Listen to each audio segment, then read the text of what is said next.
क्या आपको पता है कि चिंपांजी, गोरिल्ला, बंदर इनमें से कोई भी जानवर हमारे पूर्वज नहीं है। तो फिर सवाल खड़ा होता है कि अगर ये हमारे पूर्वज नहीं है तो हमारे पूर्वज फिर कौन थे। तो हेलो माय डियर स्टूडेंट, इतिहास क्लास में आपका स्वागत है। और हम लोग इतिहास क्लास 11 के चैप्टर 1 पढ़ने वाले हैं। चैप्टर 1 समय की शुरुआत से के बारे में जानेंगे। हम लोग सभी जैसा कि जानते हैं कि पृथ्वी एक आग का गोला था। क्या था? एक आग का गोला है। और आज भी पृथ्वी का बाहरी भाग जो है वो ठंडा है और कह सकते हैं कि ये अब इस पे जीवन संभव है। लेकिन आज भी पृथ्वी का जो सेंटर है वो उतना ही गर्म है जितना गर्म ये पहले था।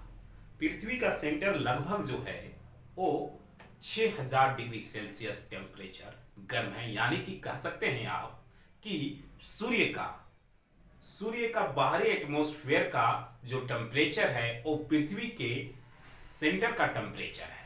इसीलिए जब पृथ्वी के अंदर खुदाई कीजिएगा और उसके अंदर आप जाइएगा तो आपको गर्म महसूस होने लगता है। जितना अंदर पृथ्वी के आप जाइएगा उतना अंदर आपको गर्म महसूस होगा। अगर आपके पास चादर नहीं है और ठंड के दिन में आपको काफी ज्यादा ठंड लग रहा हो तो कुछ भी मत कीजिए। अगर जमीन को खुदाई करके 5 फीट और उसके नीचे अगर आप विश्राम करते हैं तो आपको काफी ज्यादा गर्मी प्राप्त होगी।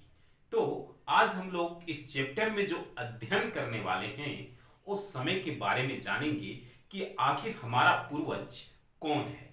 जैसे हम जानते हैं कि हमारा सबसे नजदीकी पूर्वज जो है वो चिंपांजी है। ठीक है, हमारा सबसे नजदीकी पूर्वज चिंपांजी है। ठीक है, क्योंकि हम लोगों का अधिकतर जो शारीरिक बनावट है और मानसिक सोचने की प्रवृत्ति है वो सबसे अधिक जो है चिंपांजी से मिलती है। इसलिए हम कह सकते हैं कि हमारा पूर्वज चिंपांजी है। लेकिन मैं आपको बता दूं कि जब सृष्टि का निर्माण हुआ तो साइंस के हिसाब से हमारे पूर्वज जो हैं मछली भी हो सकते हैं। और फिर हम कह सकते हैं कि हमारे पूर्वज जो हैं वो जीवाणु हैं। क्योंकि पृथ्वी पे अगर जीवों का सबसे पहले उद्गम हुआ तो सबसे पहले पृथ्वी पे जीवाणु का ही उत्पत्ति हुई। ठीक है, सबसे पहले किसकी उत्पत्ति हुई? तो जीवाणु का। उसी जीवाणु से फिर जाके जलीय जीव का उत्पत्ति हुआ। और उस जलीय जीव बहुत दिनों के बाद जब समुद्र से बाहर आया तो पता चला कि अरे यार, समुद्र के बाहर भी दुनिया है और काफी खूबसूरत दुनिया है। तब जाके समुद्र के बाहर भी जीवों का जो है वो प्रजाति का फैलाव हुआ। और इसी तरह धीरे धीरे धीरे जीवों का उत्पत्ति हुआ। हालांकि मैं इस चैप्टर में मानव की इतिहास के बारे में अध्ययन करने वाले हैं।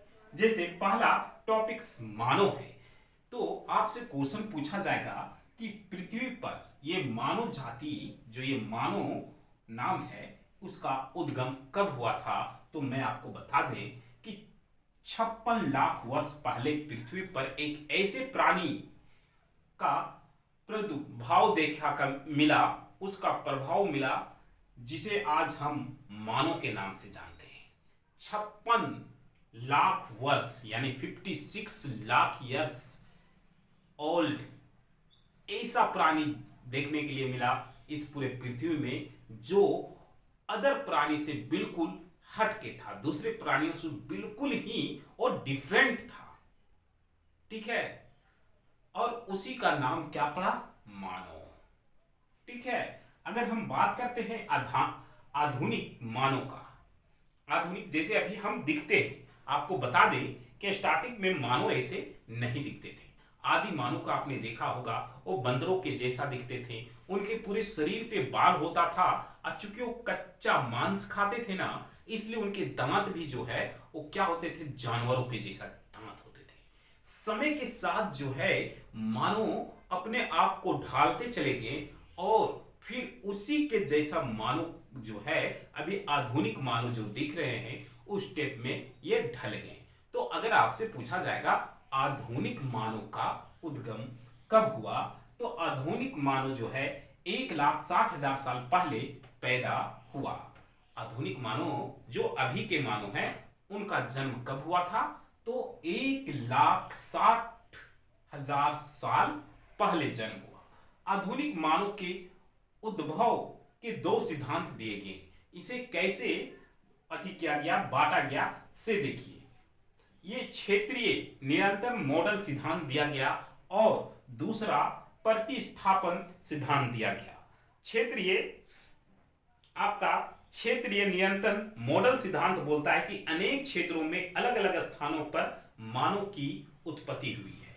इस सिद्धांत के अनुसार बोला जाता है कि अलग अलग क्षेत्र में, अनेक क्षेत्रों में, ठीक है, अलग अमेरिका में कुछ और कह सकते हैं कि अमेरिका हो गया, इंडिया हो गया, इंडिया हो गया, पाकिस्तान हो गया, अफ्रीका हो गया, यूरोप हो गया, ठीक है, चीन हो गया, ना जाने और भी कई देश हैं। हर जगह में अलग अलग तरह से लोगों का उत्पत्ति हुआ, सब जगह अलग। ये पहला सिद्धांत कहता है, कौन सा? क्षेत्रीय नियंत्रण मॉडल सिद्धांत। लेकिन वहीं पे प्रतिस्थापन का सिद्धांत बोलता है। प्रतिस्थापन मतलब एक जगह से दूसरे जगह स्थापन करना। मैंने आपको केमिस्ट्री में पढ़ाया था, याद कीजिएगा, प्रतिस्थापन अभिक्रिया मतलब एक जगह से दूसरे जगह प्रतिस्थापन हो जाना को प्रतिस्थापन कहते। तो हम लोग इसी विधि, इस सिद्धांत को जानते हैं। जो हम लोगों का पूर्वज कहाँ के थे? तो हम लोगों का पूर्वज जो है वो अफ्रीका से हुए, और अफ्रीका से ही वो प्लानिंग करते गए और विभिन्न क्षेत्रों में जाके वो क्या हो गए? फैल गए। समझ रहे हैं ना? विभिन्न क्षेत्रों में जाके वो फैल गए। तो ये था प्रतिस्थापन सिद्धांत और क्षेत्रीय सिद्धांत। क्षेत्रीय सिद्धांत के अनुसार अलग अलग क्षेत्रों में जो है मानव जाति की उत्पत्ति हुई, लेकिन इस सिद्धांत के अनुसार एक क्षेत्र में उत्पत्ति हुई और बाकी वो प्रतिस्थापन करके, प्लान करके अपने भोजन, अपने आवास, अपनी जीविका चलाने के लिए लोगों ने ना जाने कितनी कितनी जगह पे भ्रमण किया होगा। ठीक है, तो ये है। आगे हम बात करते हैं, नेक्स्ट टॉपिक इसी में है आपका, वो टॉपिक है पुरातत्ववादी। यह वह वैज्ञानिक है जो मानव इतिहास का अध्ययन खुदाई से मिले अवशेषों से अध्ययन किया जाता है। आखिर मानव इतिहास के बारे में पता करने के लिए लोगों ने खुदाई किया जाता है। इस पुरातत्वविद के अनुसार खुदाई करने के बाद जो मानव का अवशेष मिलता है उससे पता करते हैं मानव इतिहास की कहानियां। फिर इसी के बाद जो है बोलता है आदि मानव के इतिहास की जानकारी के प्रमुख स्रोत है आदि मानव, पुराने, ठीक है, सबसे पुराने वाले आदि मानव का इतिहास को पता कैसे किया जाता है? तो पत्थरों के औजारों आदि मानव द्वारा गुफाओं में चित्र की गई है। पहले के लोग क्या करते थे? कौन सा औजार? स्टार्टिंग में, क्योंकि स्टार्टिंग में उनके पास औजार नहीं होते थे, कहा जाता है उन्हें भोजन की बहुत आवश्यकता होती थी। एक जानवर दूसरे जानवर को मार के वो खाते थे, जानवरों को मार के, और उन्हें मारने के लिए एक पत्थरों का औजार का उपयोग करते थे।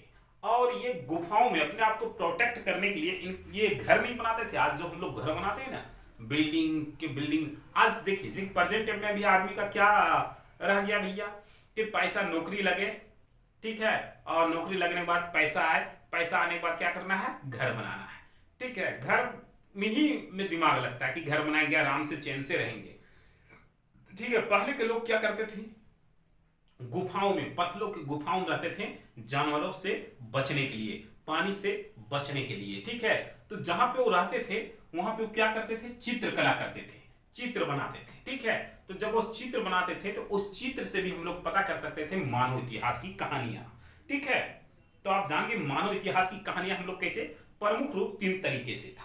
पहला, उनके जीवाश्म के द्वारा, उनकी हड्डियों के द्वारा खुदाई करके। दूसरा, पत्थरों के जो औजार थे उनसे। तीसरा, जो वो गुफाओं में चित्रण किए हुए थे, उन तीनों चीजों से हम मानव इतिहास के बारे में पता कर सकते हैं।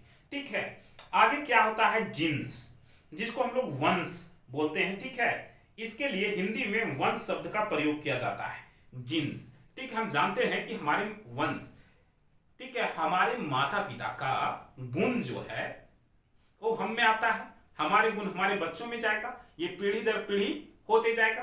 हम में जो मम्मी पापा में जो लक्षण है वो हम में भी होंगे। तो कहने का मतलब ये क्यों हो रहे हैं, तो डीएनए की वजह से, ठीक है, जहां पे जीन्स पाया जाता है। फिर आगे है आपका जीवाश्म, ठीक है। जीवाश्म देखिए ये क्या है, पुराने पौधे, जानवर या मानव के उन अवशेषों के छाप के लिए प्रयुक्त किया जाता था। यह पत्थर के रूप में बदलकर अक्सर किसी चट्टान में समा जाते हैं और फिर लाखों वर्ष तक उसी रूप में पड़े रहते हैं। क्या होते हैं जीवाश्म, मतलब कि जो आज ईंधन हम लोग यूज कर रहे हैं, ठीक है, वो सारे लाखों करोड़ों वर्ष में पृथ्वी क्या होता है, तहस नहस होता है। इस पे जो है ये भूकंप से या कोई कोई इस पे एस्ट्रोनाइट आके टकरा जाता है, पृथ्वी ही के जैसा कोई हाफ बॉडी आके इस पे टकराता है, तो क्या हो जाता है, ये पूर्ण रूप से टूट के बिखर जाता है। और ऐसे में पूरे पृथ्वी पे पेड़ पौधे जितने होते हैं वो क्या होते हैं, पृथ्वी में दब जाते हैं। लाखों वर्ष बाद, करोड़ों वर्ष बाद, वो दबे रहने के बाद वो जो है हम लोगों को फोसिल के रूप में मिलते हैं, ठीक है। वो तेल के रूप में हमें प्राप्त होते हैं, जैसे कि डीजल, पेट्रोल, कोयला, अदर खनिज, ये सारे चीज हम लोगों को मिलते हैं। फिर अगर हम बात करते हैं आपको प्रजाति, प्रजाति क्या है, जिसको हम लोग बोलते हैं इंग्लिश में स्पीसीज, ठीक है। On the origin of species, जिनका चार्ल्स डार्विन द्वारा लिखित एक पुस्तक है, डार्विन के द्वारा लिखा गया यह पुस्तक है।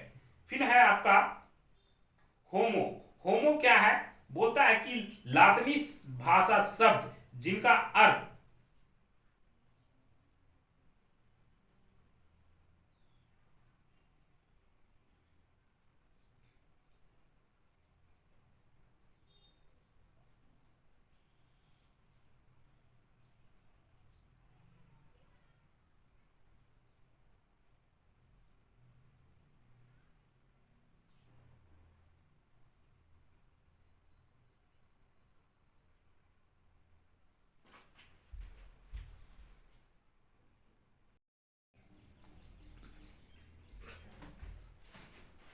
होमो, होमो एक लैटिन शब्द है जिसका अर्थ होता है मानव या मनुष्य, ठीक है। हम लोगों होमो, होमो के वंशज हैं और अभी हम लोग होमोसेपियन कहलाते हैं। बोल सकते हैं कि होमो के वंशज होमोसेपियन, और होमोसेपियन के पूर्वज जो थे वो होमो थे। और ये भी कहा जाता है कि हम लोगों का जो वंशज थे वो कौन थे, होमो इरेक्टस और निएंडरथैलियंस हम लोगों का पूर्वज कहलाते हैं, ठीक है।